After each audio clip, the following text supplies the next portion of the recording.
Greetings, hallo und herzlich willkommen zu einem neuen Video hier beim Vapologen. Wir schauen uns heute einen neuen Vaporizer an, beziehungsweise einen, den es schon ein bisschen länger gibt, und zwar den Dynavap Woodwind. Der Dynavap Woodwind ist ein mechanischer Vaporizer der Firma Dynavap, bla bla bla, das wisst ihr ja alles. Die Größe des Woodwinds entspricht einem XL Dynavap, wie zum Beispiel dem M7 XL, genau die gleiche Größe. Und es handelt sich hier um einen Dynavap mit einem Holzstem aus, in meiner Variante, IPE-Holz. Das ist ein beliebtes Hartholz mit einer langen Lebensdauer, was unter anderem beliebt für Fußböden ist. Der ganze Dynavap wiegt 11 Gramm und ist somit der leichteste Dynavap, den es momentan gibt.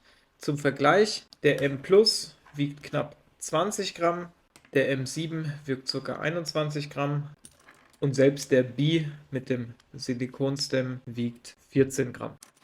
Der Woodwind kommt mit einem Helix-Tip und dieser Helix-Tip hat auch einen neuen CCD. Ich hoffe, das kann man ganz gut sehen. Wenn wir das mit dem alten Helix-Tip vergleichen, können wir sehen, der Helix-Tip, der beim Woodwind dabei ist, hat einen CCD, der ein bisschen mehr Luft durchlässt. Der Tip selber ist aus Titan und hat hier an der Kammerwand 3 Löcher, die den Airflow erhöhen und dem Dynavap somit mehr Konvektionsanteil geben, dass das Ganze den Geschmack auch verbessert, weil Konvektion hat einen besseren Geschmack als Konduktion. Und durch diese hübschen Aussparungen, die dem Ding den Namen Helix-Tip geben, ist die Hitzeübertragung auf den Stem wesentlich geringer als bei anderen Tips, da das Metall viel mehr Oberfläche hat, an der es die Wärme an die Luft abgeben kann. Quasi wie so ein Heatsink. Das ist genauso ähnlich den Fins der alten Tips, die es von Dynavap gibt. Nur, dass diese Methode des Hitzetransfers wesentlich effizienter ist. Der Helix-Tip wiegt 3,2 Gramm. Wenn wir das vergleichen mit dem Tip vom M7, der wiegt 5,5 Gramm und auch dieser Titan-Tip wiegt 3,3 Gramm. Und zu guter Letzt haben wir hier noch den Titan-Tip vom Wong, der ist aber ein bisschen länger als die anderen Tipps und wiegt knapp 4 Gramm. Außerdem ist die Kammerwand ein bisschen dicker im Helix-Tip im Vergleich zu den anderen Titan-Tips und das soll eine gleichmäßigere Röstung des Materials gewährleisten. Die Außenwand der Kammer ist goldfarben beschichtet, was die Kratzfestigkeit erhöhen soll. Da gab es nämlich viel Feedback von Nutzern, die gesagt haben, dass die Kammer verkratzen von der Kappe aufgrund diesen Ausbuchtungen von der Captive Cap. Und das soll gerade bei den Titan-Tips vor allem auch mit dieser Armored Cap wesentlich stärker vonstatten gegangen sein. Und deswegen hat Dynavap reagiert und hat hier diese Tips ein bisschen goldfarben beschichtet, um die Kratzfestigkeit ein bisschen zu erhöhen. Ich muss aber dazu sagen, dass ich das Gefühl habe, dass diese Goldfarbe mit der Zeit abnimmt und eher in so ein Bronze übergeht. Wenn wir das vergleichen, hier ist der ältere Tipp, der ist nicht mehr so golden. Zusätzlich kommt der Woodwind mit einem komplett eigenen Mundstück und nicht nur das, sondern mit einem neuen Kondensorsystem. Und zwar wird der Kondensor ohne Ohrringe eingesteckt und der hat hier so Schlitze, mit denen der hier in einem Punkt einrastet. Ich hoffe, das hat man jetzt gehört in der Kamera. Das kennen wir auch vom XL-Kondensor vom M7 in der XL-Version, aber hier ist es so, dass das wahrscheinlich sogar die Weiterentwicklung davon ist, denn den können wir in verschiedenen Stufen feststellen, während wir den Kondensor nur in einer Stufe feststellen können. Vielleicht habt ihr es schon gesehen, haben wir auch so eine spiralförmige Anordnung. Das ist nicht nur eine Anordnung, sondern da sind auch ganz kleine Grooves eingearbeitet. Also da ist somit eine Vertiefung eingearbeitet und die soll dafür sorgen, dass wenn die Luft durch den Airport eintritt, dass die spiralförmig um den Kondensor rumgeführt wird und somit den Bernoulli-Effekt bei der Kühlung des Dampfes erhöht. An dem Woodwind ist eigentlich alles Titan außer die Kappe. Der neue CCD scheint nicht Titan zu sein, da bin ich mir aber nicht hundertprozentig sicher. Und die Verkronungen sind auch nicht Titan, die sind aus Stainless Steel, also aus rostfreiem Stahl. Und bei den Verkronungen ist der Punkt, die gehen in den Woodwind ungefähr so weit und so weit rein. Das kann man ganz gut erkennen.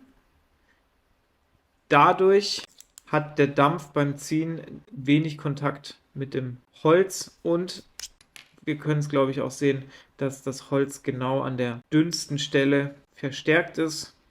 Somit ist auch ein bisschen Stabilität gewährleistet. Dadurch, dass aber diese Verkronungen ein bisschen reinragen, muss man schon sagen, dass der Stem ein bisschen warm werden kann, aber zum Glück nicht in diesem Bereich, wo man ihn eigentlich normalerweise immer hält während des Nutzens, weil hier das Stahl nicht reinragt. So, kommen wir mal dazu, was ich an dem Woodwind toll finde. Erstmal finde ich, es ist ein richtig hübsches Gerät, also es ist mega der Hingucker und die Performance ist, wie man es von einem Dynavap gewohnt ist, sehr gut. Ich meine, ich kannte den Helix-Tipp vorher schon, aber mit dem Woodwind ist es doch nochmal ein bisschen anders. Aber durch den niedrigen Zugwiderstand, vor allem auch aufgrund dieser Löcher hier in der Kammerwand, würde ich sagen, dass das nicht unbedingt ein Vaporizer für MTL-Züge ist. Da würde ich dann doch eher zum M7 oder zum M Plus greifen. Die sind nämlich schon restriktiver im Luftzugwiderstand und daher meines Erachtens für die MTL-Züge besser geeignet. Der Helix-Tipp selber ist meiner Meinung nach von Dynavap der leckerste Tipp, den die je gemacht haben. Und vor allem durch das schnelle Aufheizen und Abkühlen kann man damit mehrere Heizzyklen durchgehen, ehe eine Bowl aufgebraucht ist und kohlig schmeckt. Ich nutze allerdings den Helix-Tipp wie fast alle meine Dynavap-Tipps, ihr habt es vielleicht schon gesehen, in der Half-Bowl-Stellung. Das heißt, es könnte eigentlich noch ein bisschen weiter runtergehen, weil das einfach für mich die beste Wahl ist. Damit kann ich ungefähr 50 Milligramm Kraut verbrauchen und kann da bis zu 3 Heizzyklen dran nuckeln. Was ich richtig geil am Woodwind finde, ist, dass genau diese dünnste Stelle auch der Schwerpunkt des Vaporizers ist. Das heißt, er liegt intuitiv schon richtig schön in der Hand. Zumindest, wenn man den Helix-Tipp verwendet. Wenn man jetzt einen anderen Tipp verwendet, dann ist dann natürlich schwerer und ist nicht drauf ausgelegt und dann liegt das wieder nicht so gut in die Hand. Aber so wie man das Ding kauft, liegt es einfach wunderbar in der Hand. Das ist einfach, ich hätte nicht gedacht, dass das so viel ausmacht. Schon krass. Und dadurch ist der Woodwind irgendwie, ja, man kann schon sagen, der ergonomischste Dynavap, den ich in meiner Sammlung mittlerweile habe. Dann kommen wir mal zu den Nachteilen vom Woodwind. Offensichtlich ist es Holz und Holz hat den Nachteil, dass es leicht brechen kann. Das Holz wirkt erstmal sehr dünn, es ist aber, wie ich euch gezeigt habe, in der Mitte verstärkt. Aber nichtsdestotrotz habe ich im Internet auch schon Bilder von kaputten Woodwind-Stems gesehen. Das kann aber auch natürlich daran liegen, dass das Holz auch seine gewisse Pflege bedarf, sonst wird es mit der Zeit spröde und reißt ein. Und hier sollte man das Holz dann ab und zu mal mit Wachs oder mit Kokosöl behandeln, dass es nicht spröde wird.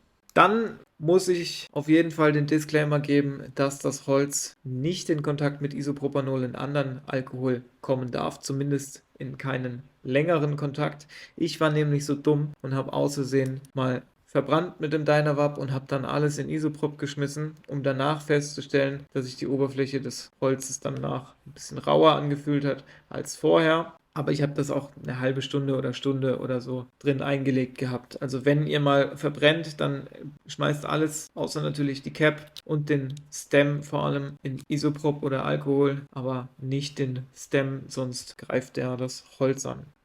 Was ihr machen könnt, ist, dass ihr, wenn ihr mal verbrannt habt, mit dem Woodwind hier mit einem in Isoprop getränktem Q-Tip ein paar Mal durchgeht und danach direkt wieder mit einem trockenen. Mir ist aber leider auch schon aufgefallen, dass das nicht unbedingt den Geschmack einer Verbrennung 100% eliminiert, sollte das mal passiert sein. Das ist nämlich dann auch wieder ein Nachteil an dem Holz. Das nimmt nämlich sehr gerne den Geschmack einer Verbrennung an und hat dann lange diesen Nachgeschmack. Und dadurch, dass man das Holz eher nicht in Isopropanol schmeißen sollte und einweichen sollte da drin, ist es schwieriger, diesen Geruch wieder komplett rauszubekommen. Aber im Großen und Ganzen als Fazit zu dem Woodwind muss ich sagen, es ist ein mega toller Dynavap für Menschen, die sehr viel Wert auf Geschmack legen und vor allem auch für Holzfans.